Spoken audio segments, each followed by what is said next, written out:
Hello everyone, my name is Sophie and welcome to my new video. Today, we're doing a book review. Hello everybody, I would like to announce that there is going to be a smudge on the screen in this video. That is not your device that you are watching on, that is me because I touched the camera lens and I didn't notice until after I was done filming. But I did film for 2 hours and also I thought the video turned out quite funny, so I didn't want to refilm it. So please forgive me, please look past it. I'm so sorry, I'm gonna do better next time. I hope we can look past this for this video. Maybe just listen to it. I don't know. Love you. Thank you so much. It's been a month, over a month, since I've last uploaded not a video, but a review. I know, I'm aware. And the reason for that is the book I read, because I just couldn't finish it, because it was so boring. I have uploaded 2 podcast episodes in the meantime. I don't know when the next episode is coming, because I don't really know what to talk about. I'm on episode 3, I don't have any more topics. I just want to give a disclaimer immediately.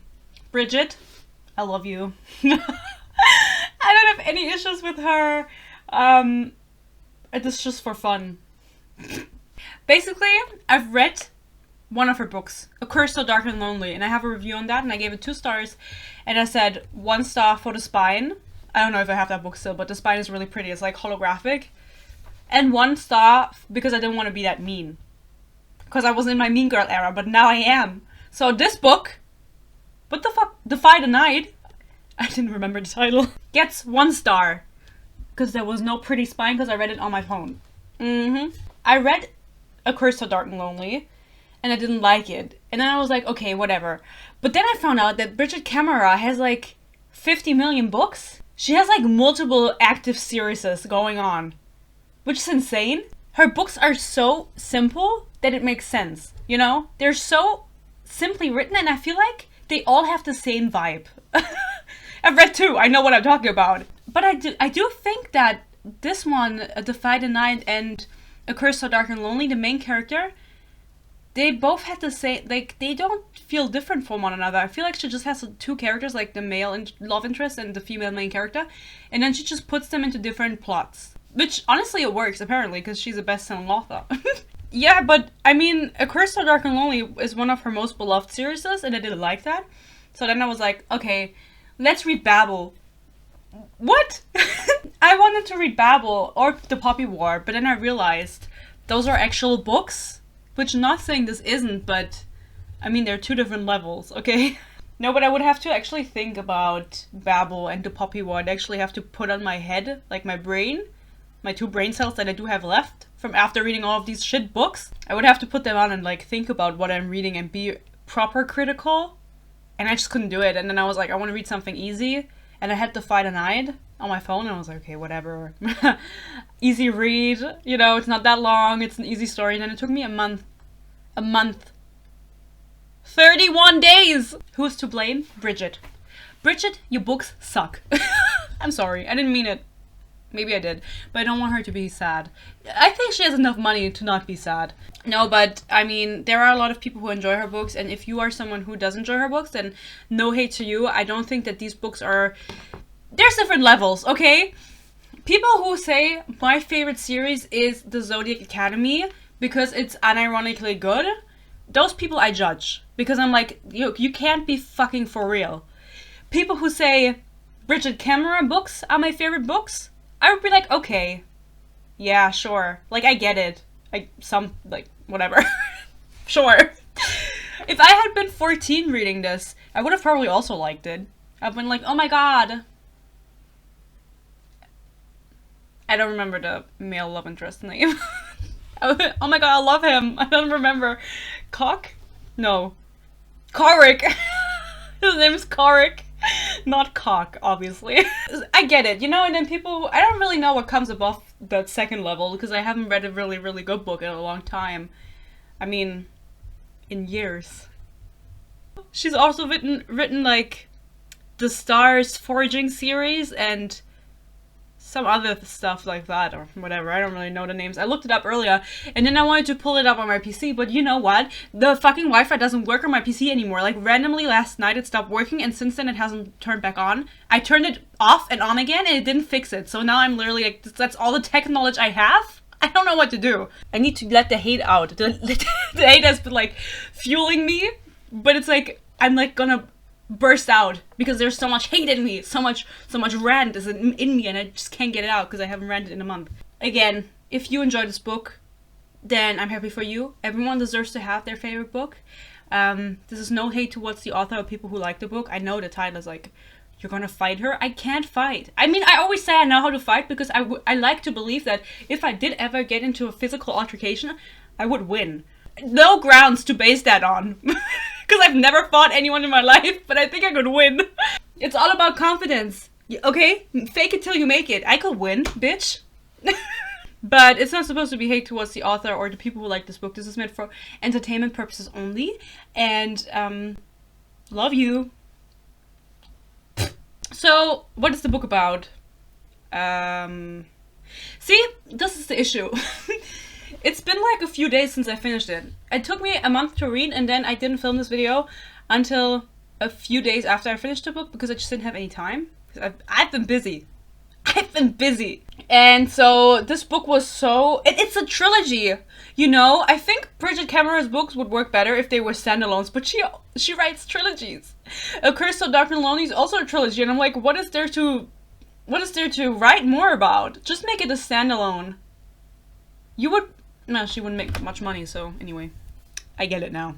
Keep doing it, I guess. We have the main character. Her name is Tessa. I only know one Tessa from The Dark Artifice. No. What the fuck is the series called? No, it is called What the fuck is it called? The Infernal Devices? No. Yeah. Doch. My god. The Infernal Devices. Tessa. And I didn't like her then. And that was a long time ago. I have reviews on my channel for The Infernal Devices. I do. I think the first and the third. I don't know if I did the second one. I can't look it up because my Wi-Fi isn't working. You can go watch that. Please. Go watch it. Watch the ads. I need the money! So, the main character is called Tessa. Tessa has... I don't really know what... She has no personality. That's the issue, you know? They live in a world... And I don't know what this genre is called because I thought it was fantasy, but it's not fantasy because there's no fantastical element. They just live in a world with like kings and queens and like castles and poor people, peasants, but there's no magic. It's just like, what is that called? What is that genre called when there's no magic but it's fantasy? And I hated it. I hated it because I was like, why am I reading this? I thought maybe I would have got through it faster if there was magic, but that made it so boring that there was no magic. And then it was also about a pandemic. And I was like, oh my god, Bridget. Wow. Your mind. Because this came out after after COVID hit, you know? It's like, oh my god, Bridget. You're doing everything. She like looks up trends on TikTok. Because COVID was a TikTok prank?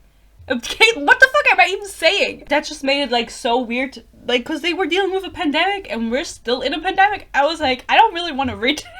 There's no fantasy. I don't want to read this. But I was already like 100 pages and I didn't have time to turn back. I didn't have anything else to read, okay? God. So Tessa lives in this magical world and there's a pandemic. And the only way that this pandemic can be dealt with is through petals, like moonflower petals is what they're called.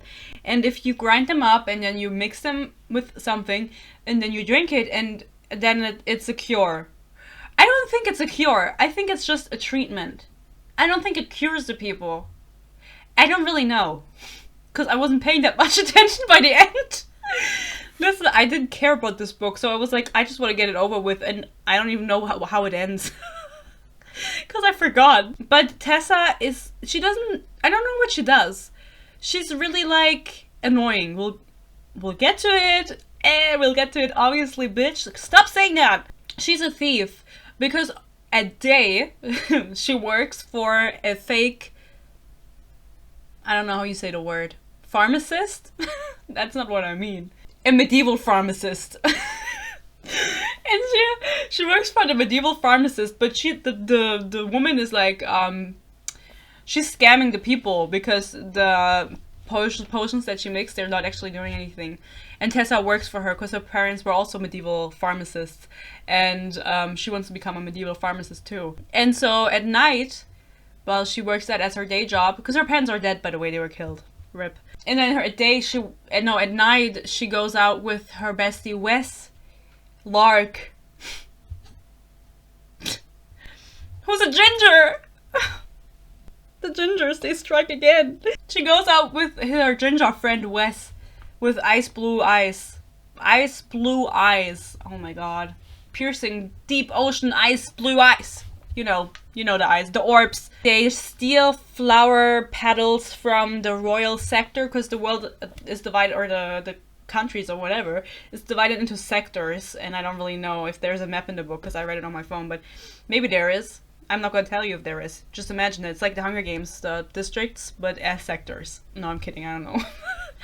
It's sectors, and they all have a different name, and they're like really like fantasy names, like the Sun Sector and shit like that. And I was like, okay, what am I reading? A children's book? Then they go into the royal sector where the rich people live and where the castle is, and her and Wes, and they steal the flower petals, and then they mix them up in her shag, and then they distribute it to the poor that can't afford the medicine, which is really nice of them. Thank you. Peace and love. The king is gatekeeping like the moonflower petals, and it's like I don't really know. There was a whole the plot was about like that, them stealing it, and then also like that the evil consul, because there's like a bunch of consuls from each sector, they don't want to give more, and it's like economy, and like the economy is gonna collapse, inflation, and I'm like, oh my god, bitch. I hate politics in books. Can't we all just like hang out and be happy? It's just like when there's politics in books, and it's books like these, you're just like, this is so fucking boring. Am I here to read about fucking politics? No, I'm fucking not. I don't care. And also, all of the consuls were introduced, and at the end of the day, only 3 were like repeatedly mentioned, or 4. And there's more than 4. So what are the other people doing? Why were they introduced if they're not? They had a name. Why are they introduced if they're not relevant? In the back of my head, I was like, where are the other people? Because there was only like one main evil consul who then turned out to be really evil in the end. It was like a plot twist that he was evil. And I was like, he has been evil the whole fucking time. What kind of plot twist is this? You think I'm stupid? I feel like I've been filming for like 20 minutes and I haven't said anything yet. You don't even know what's going on. So we start the first chapter where she's like stealing some petals. And she keeps getting scared because there's a night patrol that patrols in the night, and they kill anyone that's like outside, and obviously the thieves that go into the royal sector to steal, they also kill them. First of all, Tessa says, and then I'd have to punch him because that would be better than him seeing the blush creeping out from under my mask, because yes, all of that is equally entrancing, because she doesn't want to see Wes. She doesn't want to see Wes. No, she does. She wants to fuck him. She doesn't want Wes to see that she's like blushing and she's like so in love with him. But they wear masks, so you can never guess who anyone is with a mask on. You cannot. The ginger with icy blue blue eyes orbs. Who is he? We cannot guess. We do not know. Anyway, she is trying to hide from the night patrol. Suddenly the light stops way down near the corner where the wall dips into shadow because of a slope. It's where the amateurs always try to make their escape. She's not an amateur. She is the real deal. She knows where to make an escape. She knows how to climb walls, okay? She's into rock climbing. That's all she's into. And oh, I spoiled it. Into Wes. Not the prince. Prince and Wes are not the same people, of course. They are the same people! And that was like the dumbest... The plot... I'm gonna start beatboxing. The plot twists in this book were so obvious. You know what I mean? The evil consul being evil? The Weston being Prince Korik, the second POV that we have in this book? No fucking way. And he has icy blue eyes? Oh, no way. And he's ginger? How many gingers are there? 1. So, there you go. Sorry I yelled. I didn't mean it. I did. So she learned from her parents how to be a medieval pharmacist. Is pharmacist the right word? It's something with an A. Apothecary, whatever. Pharmacist. Pharmacy worker. Oh, a medieval pharmacy worker. A medieval person that works in the pharmacy. She learned from her parents because they were both in pharmacist business. In the pharmacy business, they were both like doing drugs. No. She learned from them, and then they were killed because they were doing the same thing that she's doing now with Wes, and they were caught by the night patrol. Then again, my father was executed for treason and smuggling, so I don't call it anything at all. I just do what I can. Because she's so good, and she's very naive, but she's so good. She's just so good. She's such a good person. Shut up. She's thinking about the dosage of the medicine that they're doing, because it turns out that the king and everyone else, therefore, is distributing like they're using way too much. Like, little less would also work just as good as what they are using. They're using just too much of it, and if they turn down the dosage, they would be able to make more and help more people, and it would still be as effective as the medicine they're taking now. And so she's thinking about this. The elites pay dearly for every fraction of an ounce, then wasted by drinking the elixir 3 times a day, even those who show no signs of disease. Preventive measures, the king calls it. Once a day is usually plenty. And I have my notes to prove it. This girl took notes to prove it. I was like, what kind of fucking line is that? Like, I could write a note right now and be like, I have my notes to prove it. My notes prove it. Brigid sucks. Like, I don't think that proves anything just because you wrote it down. I don't think that's how it works. Once, when I was feeling brave and cocky, I told him he should see me without the disguise, so he knows what a proper young woman looks like. But his face went grave. Never, he said. It's too dangerous. If we know what the other looks like, the information can be gained under torture. I won't do that to you. He paused, and I sure don't want you to do it to me. Obviously, he's the prince, so if he took off his mask, she would know that he's the prince, but peace and love, like, how big is the fucking mask he's wearing? Like, it can't cover that much, because I imagine they're not wearing, like, face masks, like, COVID masks, like, pandemic masks, which you should do, maybe, if you have a pandemic. Why did no one think of that? Well, they don't actually know how the disease spreads, so that's why they're not doing it. It's just like, some people have it and some don't. Some people have what it takes. So they don't know how it spreads, and they are wearing masks, so they don't know who the other person is. But I imagine they're just wearing, like, going to a ball mask, like, where you can see the eyes, like, just, like this. And, peace and love, I'm gonna say it again, they don't cover that much. Like, I feel like you would still be able to recognize the person, especially if you saw, like, the prince, and then you remember, like, oh my god, he has the same icy blue eyes, like my almost boyfriend. And he's a ginger.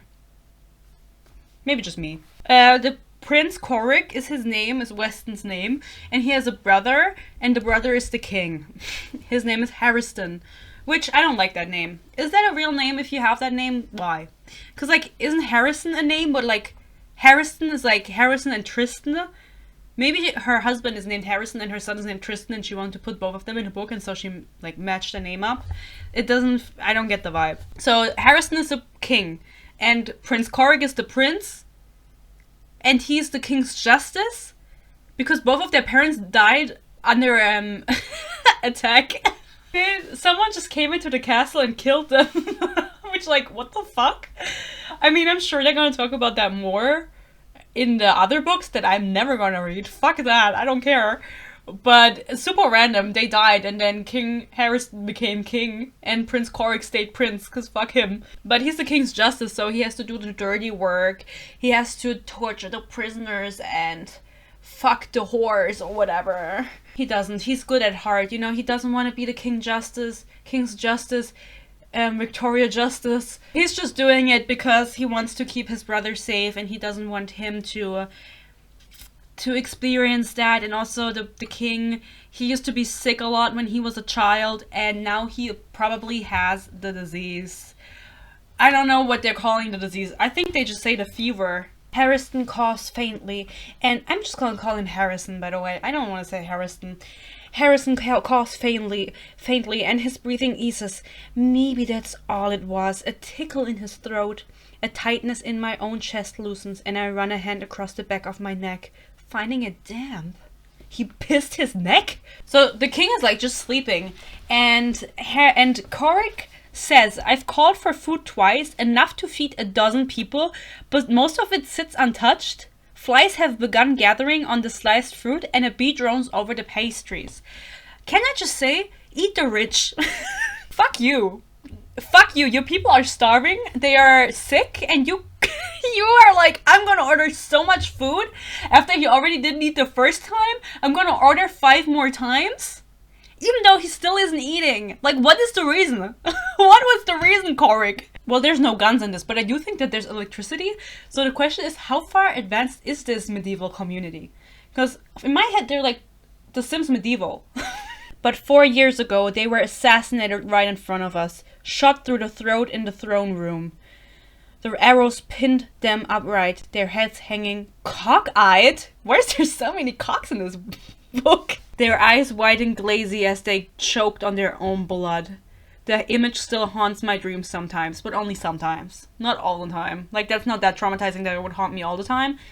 Yeah, because he said, shot through the throat in the throne room, I was imagining they were shot by a gun, but they don't have guns. They have bows and arrows. Imagine being killed by a bow and arrow.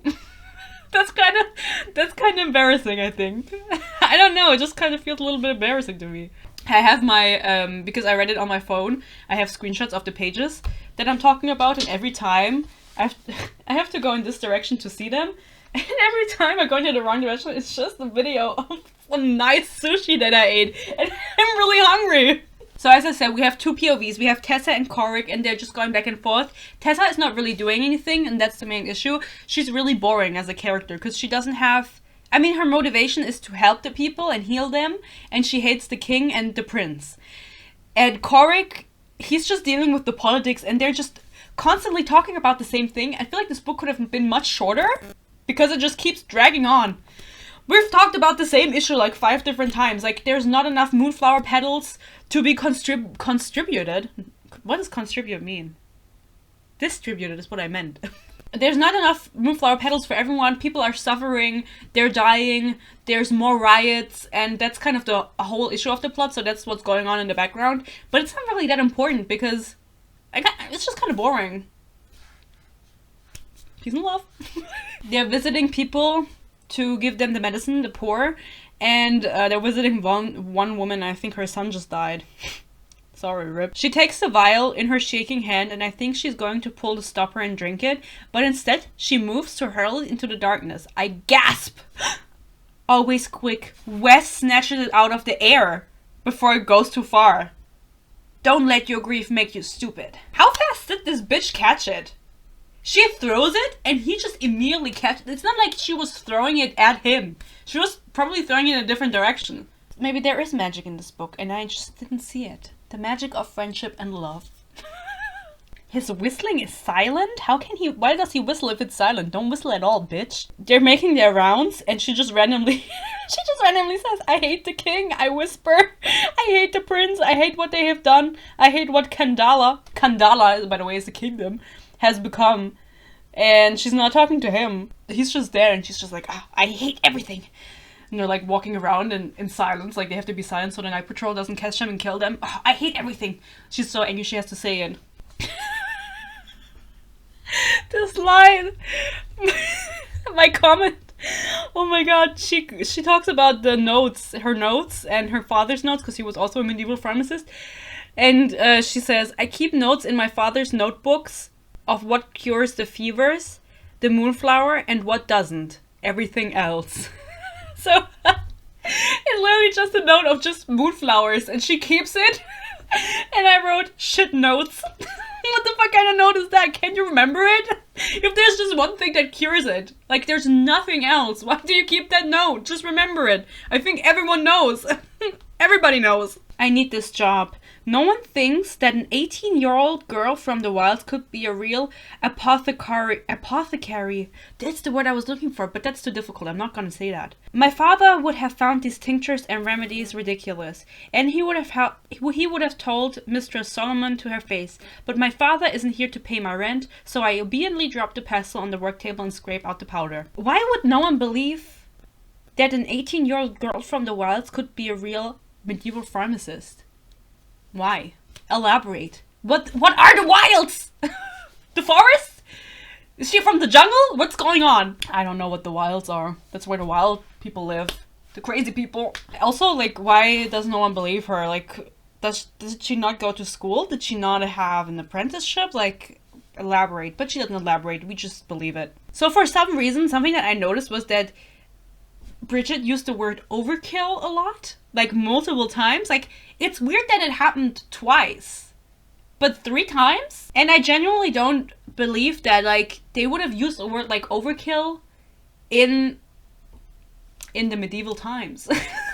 Basically, there was an attack, or not an attack, but there were smugglers caught in the royal sector, and so Corrick goes into the prison with the evil consul that's already evil. His name is Alexander Sanderson, oder I annoy myself. I don't know, Alexander Salister is his name, which is a really weird name to have. Like, to give a character, Alexander Salister is really difficult to say. It does not roll off the tongue. It sounds ass. Cutting off their fingers or whatever Alexander is imagining them feels like overkill. I only know overkill in the sense of, like, when you're playing a video game and you're, like, referring to something like, oh, that's overkill. Or just in general, but, like, I don't think that it fits the vibe in this book. And she uses that word a lot. It's like, you know, when you feel like an author was writing the book and they came up with a really smart word or a really good word, and they wrote it once, and then they just write it multiple times in the same book, but they don't use it in any other books. Sometimes I get that feeling. I get this here, because I don't think she used the word overkill in A Curse So Dark and Lonely, which she could have probably used it at some point, and it would have made more sense, because that book, that fantasy world, is connected to the real world, so they use, like, slang, it makes sense, but here, how would they know that? How would they know that?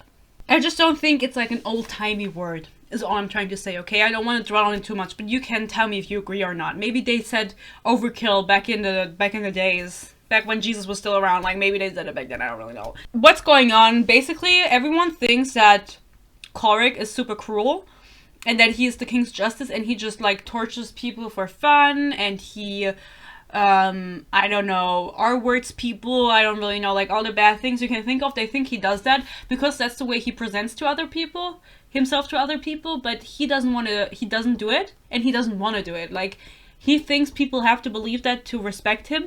I don't really get it. I would just, like, not, like, I would just be normal. Like, he's going into the cells with this dude, with this consul, and the consul thinks he's gonna, like, start beating everyone up, but he's like, I don't even care enough to beat them up. I don't even care enough. And then the consul's like, aren't you cruel? And he's like, yeah, I'm the cruel Prince Corrick, because that's, like, cruel Corrick, that's funny, like, because it's a play on words or whatever. The writing was also just so meh, because I feel like she has a really simple writing style, Miss Kemmerer.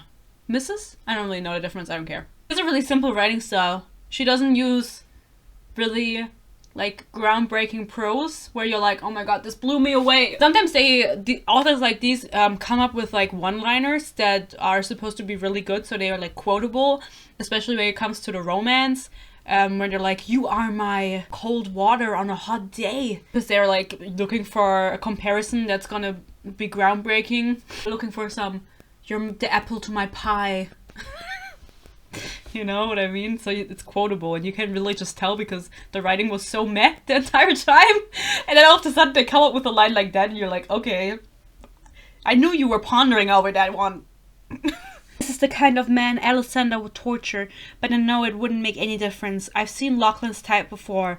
Men who think they can survive an execution through sheer force of will. They can't. Why the fuck would anyone believe that? I would literally just kill myself if I was in that situation. If I had been caught by the cruel prince, I would just end it. Peace and love, I don't care. I wonder if those two are already dead. Because it's a public execution now of these people that were caught. I wonder if those two are already dead. One has a stain at the front of the burlap. Something soaking into the material. Blood maybe, or vomit. I have to look away. My throat is tight. Look, says a man nearby. That one's pissed himself. I don't want to look, but my eyes are traitors and they shift to the stage anyway before quickly flicking away. The man is right. I wonder how much terror you need to feel like before that would happen. She mentions this because Tessa pisses herself later. But honestly, like, people have pissed themselves for less. You know, that was a really weird line to me because I feel like people piss themselves regularly. Like, you don't have to feel that much terror to piss yourself. Not that I piss myself, but I'm just saying. They're at the execution, and then the prince comes on the stage, and the king also comes on stage, and then her friend is like, because she has one female friend, I don't really know if it, like, this book passes the Bechdel test, like if they talk about anything else other than men. Anyway, the friend goes, they are very handsome, don't you think? And this is the only time in this book that caps are being used. And then it's just, no, I do not think. In general, or just right now? Like, what the fuck? What happens next? I don't really get it. Basically, she really, really, really, really hates the king and the prince. And she has to do a job in the royal sector where her mistress... No, her boss. Ugh. Her boss wants her to deliver into the royal sector.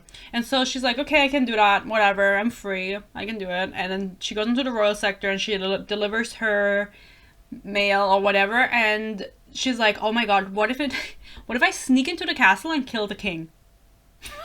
And so she sneaks into the castle because she can just do that, apparently. She walks behind some servant girls, and then the guards don't notice that she is not part of them because she also looked like a peasant. And then she sneaks into the castle and she makes it like really far into it, and she has like some powder in her pockets from when she fucked up some potion that she had to make.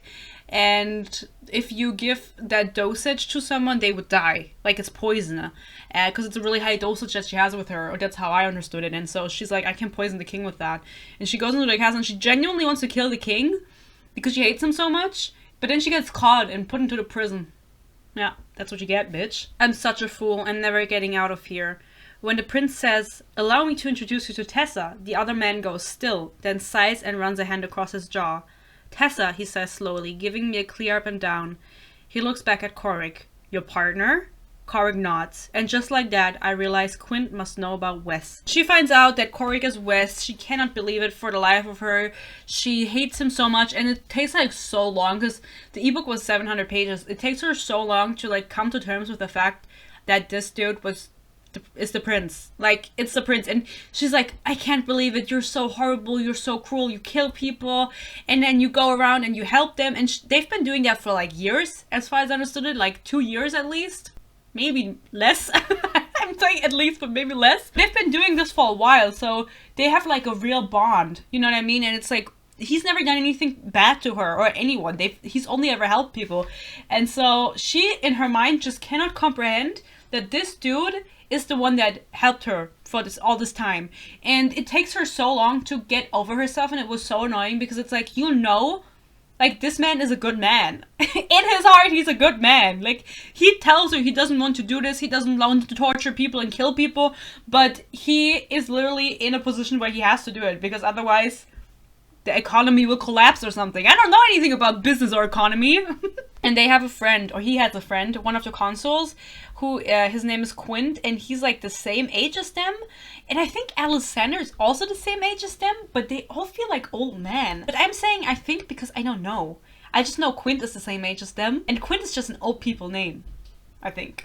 So maybe that's why. But I think Alexander is also the same age because all of the parents were killed or something. I don't really know, but maybe he's not. Maybe Alexander isn't, but Quint definitely is, and he knows about all of the antics that they've been doing. He's covered for Wes, Corrick. He becomes good friends with Tessa because she doesn't have any other friends. There's not that many people in this book. I'm so over it. 4 guards have been stationed by the door, which feels like overkill. Stop saying overkill! Maybe Bridget is a gamer. She's a gamer girl. Let's hop on to... what do the gamer girls play? Valorant! Let's play some Valorant. Can you boost me? They won't harm you, I say, unless you try to leave. That's it, she whispers. If you wake early, the guards can call for food. You're leaving me here, alone. She can't comprehend that, again, the prince doesn't want to, like, I don't know, R-word her or something. They are genuinely friends, like her and Wes. Before she came to the castle to kill the king, they actually kissed. Like, on a night out, like, when he had his mask on, they kissed, and he also saw her without the mask on, and so he recognizes her in the prison, and he's like, oh my god, that's Tessa, and he gets her out, and he stations her in his room, and then she actually gets her own room, and everyone's like, why the fuck would you put someone that tried to kill the king into your room? And no one really gets it, but everyone allows it, because obviously he can't say, oh, I've been stealing from my own brother, like, I've been committing treason. She at one point beats Corrick up. She punches him in the lip and then into his cock, in a crotch. And I don't know why she would do that. Like, genuinely, she's just so mad at him. But like beating him up, getting physical, I don't know if she had to do that. I would have also beat him up, but just because I want to get into a fight at least at one point in my life. I have quite a bit to get through, my dear. Quint doesn't look up. At 10, you will begin your lessons with Mistress Kent. Lessons? Lessons in what? At that, he stops with his fingers on the page and looks up at me. Etiquette. I'll open my mouth, close it. Maybe the hold would be better, the prison. Followed by lunch in the hall, he continues, and then the dressmaker will see you in your suite. Afterward, lessons with Master Verity. More lessons, I squeak, on the current political climate of Kandala. If you are to be in the palace, you simply must know the key players. Once complete, you will return here to dress for dinner, which will likely be a private affair. Prince Korik, though I have advised him it should be done in a public location. She does not ask why. She gets her own room, and they're like, oh, we're gonna teach you etiquette, we're gonna teach you political climate, which by the way we see none of. Like, none of her lessons we see. She goes there maybe twice. And she's like, yay! I love school. I'm a medieval pharmacist. And we don't see her going to the lessons at all. She never asks, why am I being taught? Like, what's the plan with me? Because obviously everybody knows that she tried to kill the king, apparently, allegedly. Because she never admits to it. She's never like, yeah, I came here to fuck up the king. She never says that. But everyone knows. So they're like, why the fuck are you keeping her around? And he's like, I don't know, she's just kind of like, she's got that something. Her and Harrison are talking, and he's like, what are you doing? And then she goes, like, what are you doing here? Tessa, what are you doing here? And she goes, your dosages are too high, I say. You're taking more than you need. You cannot possibly know that. I do know that. I have my notes. She doesn't say that. I do know that. My father was a medieval pharmacist, and I learned to measure doses myself. The people we are treating stay just as healthy as people taking 6 times as much. And she explains this to the king, and it made me really confused. They pick up on it later, but I don't really get if Wes, aka the prince, has been doing this with her for a long time. Why didn't he propose that idea? He's literally the prince. Like, he could just say, everybody gets less, and everyone would have to get less because he's the prince and he makes the fucking rules. But he never spoke up. He just let people continue to take too much, but he knew. So why didn't he speak up?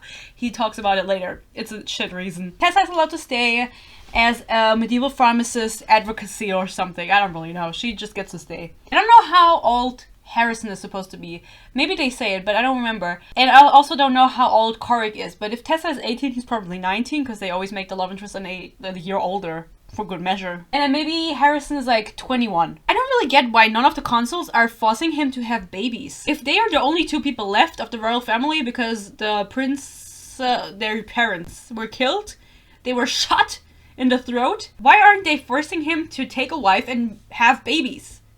I don't get it. Take multiple wives. Have multiple babies. Speed it up. I don't really know. That never comes up. Maybe it does come up later. They're also never like, oh my god, Tessa is a peasant. You can't have her here because if you make a bastard. They never talk about that. That's none of anyone's business. But since there is like such a difficult political climate and people are rioting on the streets and wanting to kill the prince and the king, wouldn't you want there to be babies that could then later on take over the rule, even if it's like in a few years? Like, wouldn't you want to keep the bloodline alive? Do we not care about that? Isn't this fantasy? I don't get. They go on to a trip somewhere. I don't really know. I think they're going to dinner, but I don't know why they're riding a carriage there. And then they're talking in the carriage, and I thought they were gonna fuck, but then Tessa's like, I really want to go, and Korik is like, go, just run away. I'm gonna distract the guard. And she's like, for real? And he's like, yeah, I'm gonna let you get away. I love you. He doesn't say it, but we know he does. I don't know if they say it later. Whatever, they do make out violently later. Don't worry, they're gonna make up. She runs away. She genuinely takes this chance to run away into the forest for, like, I don't really know where she wants to go. Because how is she gonna return to work? You know what I mean? Like, she missed a few days and she's gonna come back and be like, sorry, I made the delivery and then I just didn't come back. I wasn't in the palace or anything. Everybody knows she was in the palace. It's like news. It's in the newsletter. It's on whatever the fuck they used back then, the blackboard.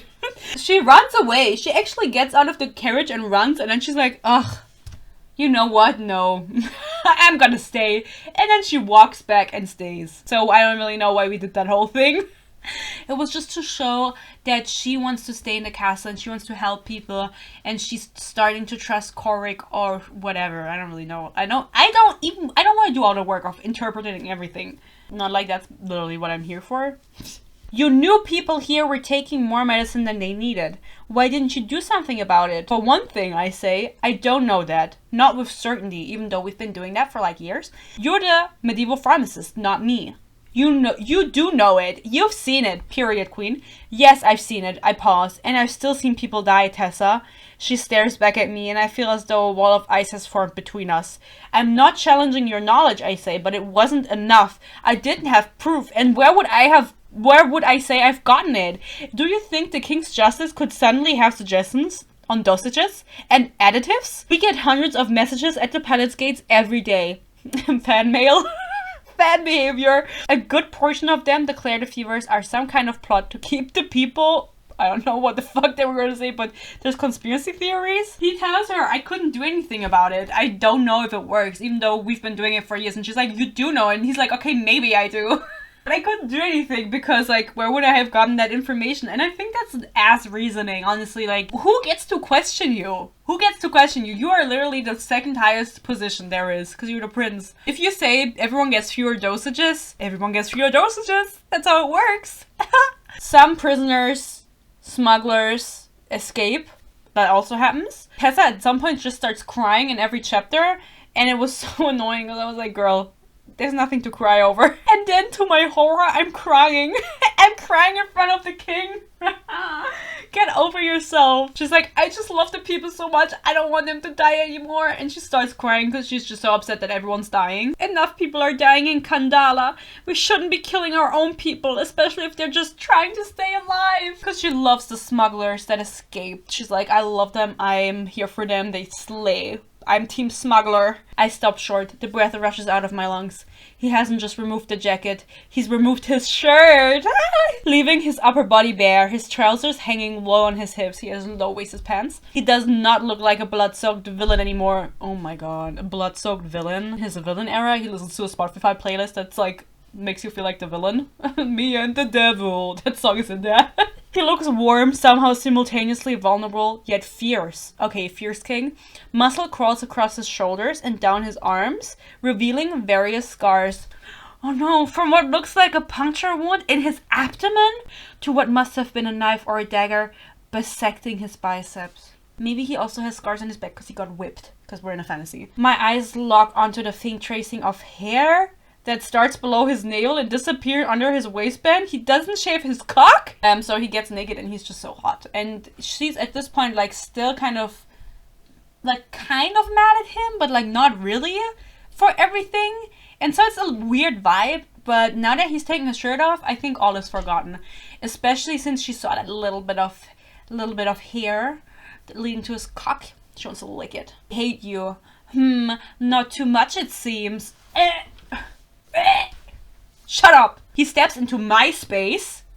She has a MySpace profile? And I nearly trip over my own feet to get out of his way. But he's only moving to thrust. His hands. You thought. Under the flow of water. I'm such a fool. I can't be lusting after him. Not now, not ever. Bitch, you made out with him. My heart doesn't care. Other parts of me don't care. Okay. My whole body is a traitor. She's wet. But I find a wash rack and bring it to him, trying not to look at the long slope of his back on the way his waist narrows beneath his ribs, or the long jagged scar that's partially hidden by his waistband. You have a lot of scars, I say. Smugglers aren't generally a very agreeable sort. Sometimes I try to ask questions and they have other ideas. Interesting. His brother, the king, does not trust he's Harrison. He doesn't trust Corrick. Because Corrick never told him anything about what he was doing because it's treason. And so the king goes to him and he's like, are you committing treason? Are you helping the smugglers? Because a lot of the consuls think you are because you're being sussy, especially with Tessa. And so he goes, I'm not helping them. I'm not smuggling. I'm not being a traitor. And the king doesn't believe him because the consuls are also like, no, he's lying. Because there's this Alessandra Salister dude who's like mean and rude and who's like, Corrick is smuggling. And then Corrick's like, what the fuck do you know about smugglers? Well, he does know quite a lot. But he's like just weird, okay? He's always there and he's just an annoying character. There's these benefactors, apparently, who are firing on the riots. And so Tessa tells Corrick, if we want to find out who the benefactors are, because we don't know, we have to go out to the people. But not as Corrick, and Tessa, but as Weston and Tessa. And they decide, yeah, that's a good idea. Let's sneak out in the middle of the night like we used to. They are out and they talk to like a woman and they start figuring shit out. And then they see that like a child almost gets killed by the night patrol. And so Corrick kills the night patrol, which is insane because he's like those are his workers. They work for him. They are his employees! And he kills them. Imagine just doing your job. No, they were trying to kill a child. It's valid. I would have killed them too. They kill him, and then there's a smuggler that turns up from, like, the side. And, like, he didn't do anything. He just pulled up. And he's like, oh my god. Do I know you? And then Corrick is like, do I know you? And they part ways, okay? They keep doing their route, and then they start making out in the shed. He gets really horny because she keeps saying his name. He's so close that my fingertips find the bearskin of his chest, and it lights a fire in my belly.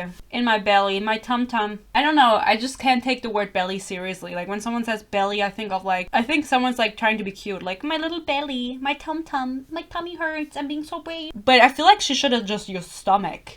Because that makes it feel, like, real. Like, use the proper words. She probably also wouldn't say penis, you know?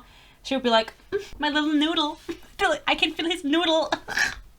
She's just really horny for him, and she keeps saying his name. She's like, Corrick. And he's like, oh my god, keep saying my name. And it's like, don't. Like, shut up. Don't say his name. It's like, are we Warner? Are we Aaron Warner? Is Aaron Warner in the room with us right now? I don't think so. So this is the end of the book, by the way. This is the last two things that happen, and you're gonna be like, okay, Sophie, what was the rest that happened? Nothing. Nothing happened in this book, okay? Like, genuinely, don't waste your time. Because sometimes I'm like, you should read this book and make up your own mind. But for this book, I'm like, you're not missing out on anything because nothing happens the whole book. Nothing happens. Name one thing that happened? My mind is blank. It's just about smuggling and intrigue, but the intrigue wasn't intriguing. It wasn't giving. They are in the shed. They're about to fuck. They're like on the floor naked, like about to fuck. I don't think they're fully naked. All of a sudden, the smuggler from earlier burst into the room that like pulled up and was like, hey, do I recognize you? And it's Lachlan. And Lachlan was one of the smugglers that escaped from the prison. So that's how he recognized Corrick. And they're like, oh my god, you're Corrick, you're Prince Corrick. And then he's like, so what? I'm busy, can't you see? I'm like trying to fuck. They take him. First of all, and they take Tessa too. The scene is so weird because they like, I imagine, like he was just tied up on like a stage. Okay, like naked, like shirtless, tied up on a stage. Hands behind his back, not above his head. Behind, maybe, how did I imagine it? No, they were behind his back. You know, I have this very specific image in my head, and he was on a little stage, but maybe it wasn't that high of a stage. Like, people could look onto it and they could easily climb onto the stage. And Tessa was like bind to a tree or something, like on the sidelines. The people that are there, like where Lachlan takes him, they're like all rebels. Radio rebel. That's why I can't use that word. They're smugglers. They're smugglers, and they have been like firing on the revolution.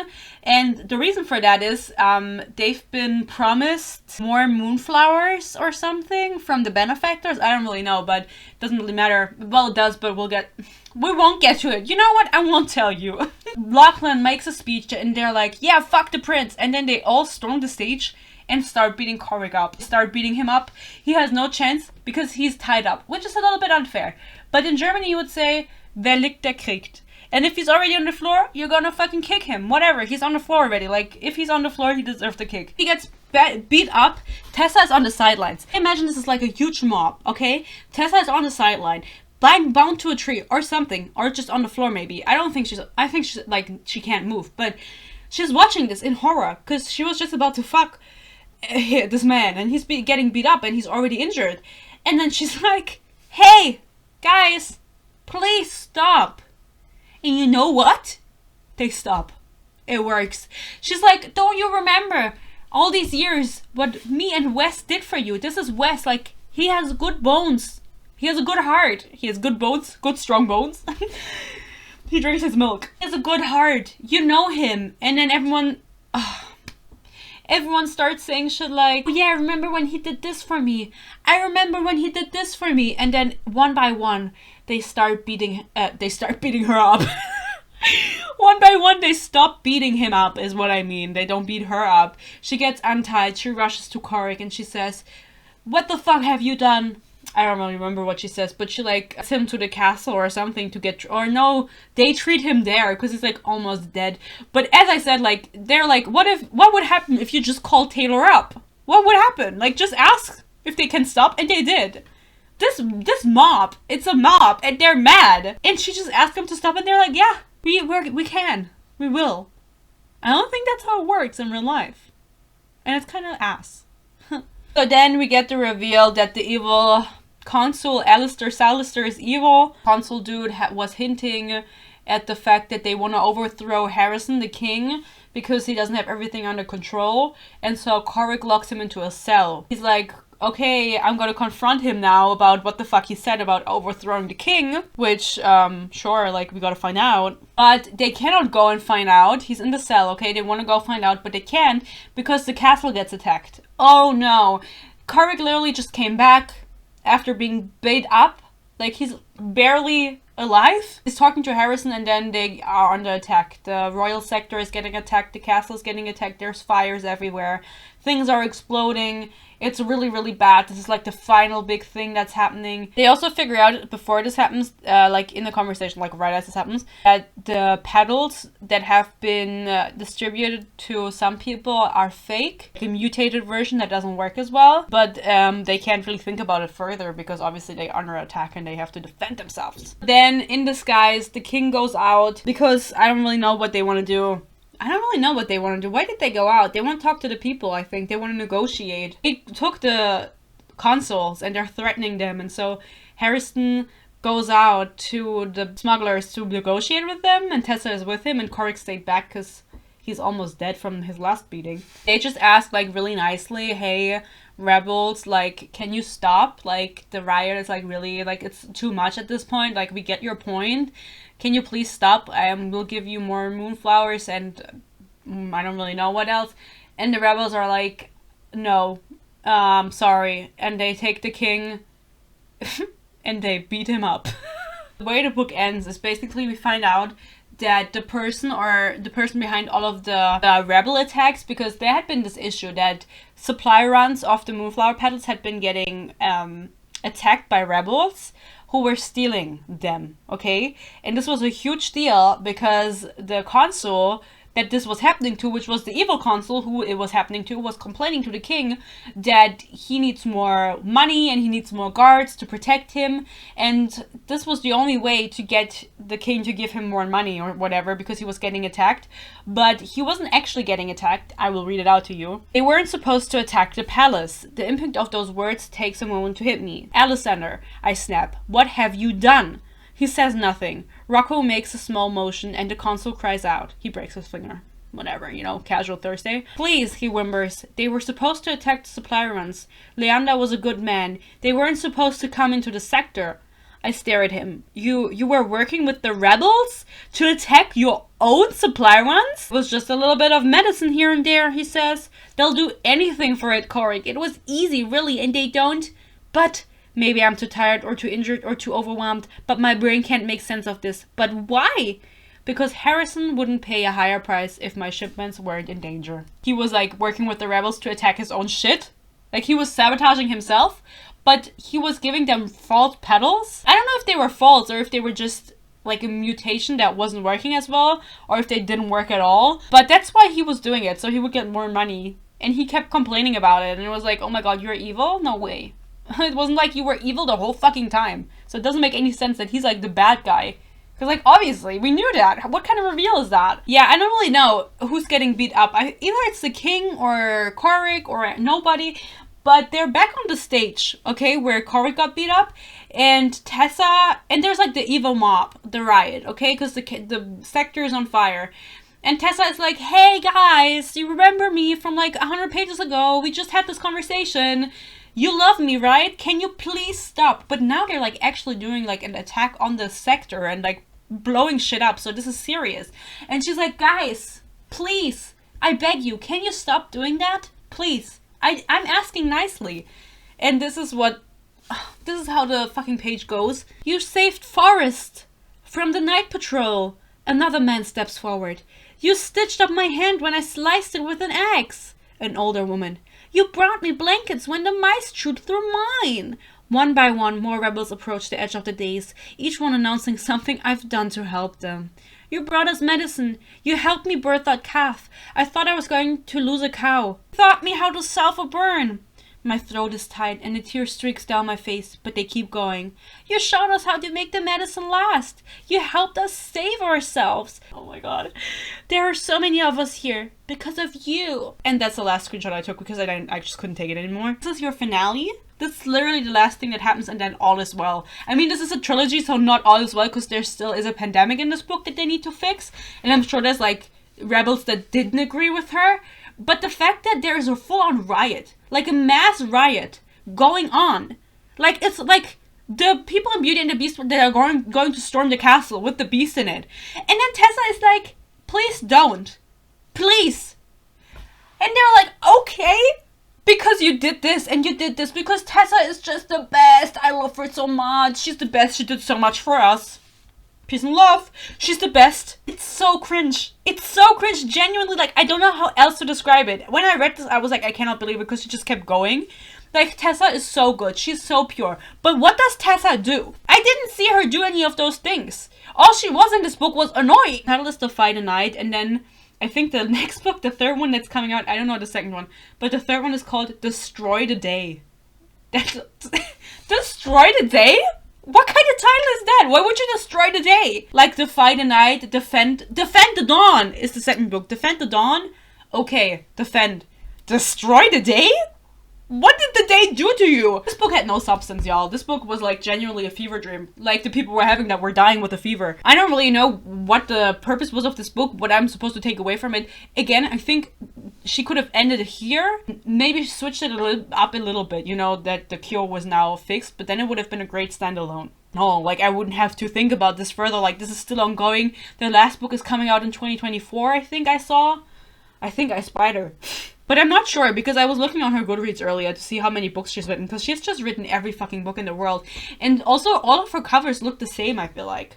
You just know it's a Bridget book. You just know it's her. If you're looking at me right now and you're like, okay, Sophie, love the review, but like, what the fuck was the book about, really? Like, what the fuck happened in between? Nothing. Nothing happened. It was the same shit over and over again. Always discussions about pedals. Always like Tessa being like, I hate you, Korik. I love Weston. Where's Weston? And he's like, I'm Weston. And I was like, oh, I don't trust you. You've never done anything evil, but I don't trust you. And then after that, it was like, we want more money. We want more money for the pedals. That was all of this book. I hated it, honestly. Like, the reason I gave it 1 star was just because it just was plain out boring. Like, this book does not need to exist. I think my Goodreads review was like, I was pondering over it. I was thinking about it. And I made the review, and AI could have written this better because I genuinely believe that, like, if you gave the prompt of this book to an AI, it would have written a better book than Bridget did. AIs write good books. Did you know they write you fanfiction? If you give them a prompt with your name, they will write you fanfiction with a character of your choice. Just so you know, if you're bored. I don't know, don't read it. Like, I always say, read the book, make up your own mind. Don't read this. Is the sun going down? How long have I been sitting here? I'm so sorry, Bridget. I'm so sorry, but this was not your best book. I think A Curse So Dark and Lonely was better than this, definitely. I mean, I did give it 2 stars also. I wouldn't give it 2 stars now. I would also give it 1 star, but I felt like I wasn't in my Mean Girl era then. I think A Curse So Dark and Lonely was better. This one was just not good. And then I'm thinking, like, maybe I should read a 3rd book by her, because 3's the charm, as one wise man said once. Maybe woman. I don't know who said that. Who came up with that? Why 3?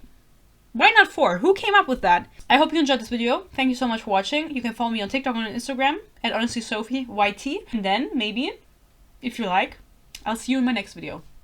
Thank you. Stay happy, stay healthy. Bye bye.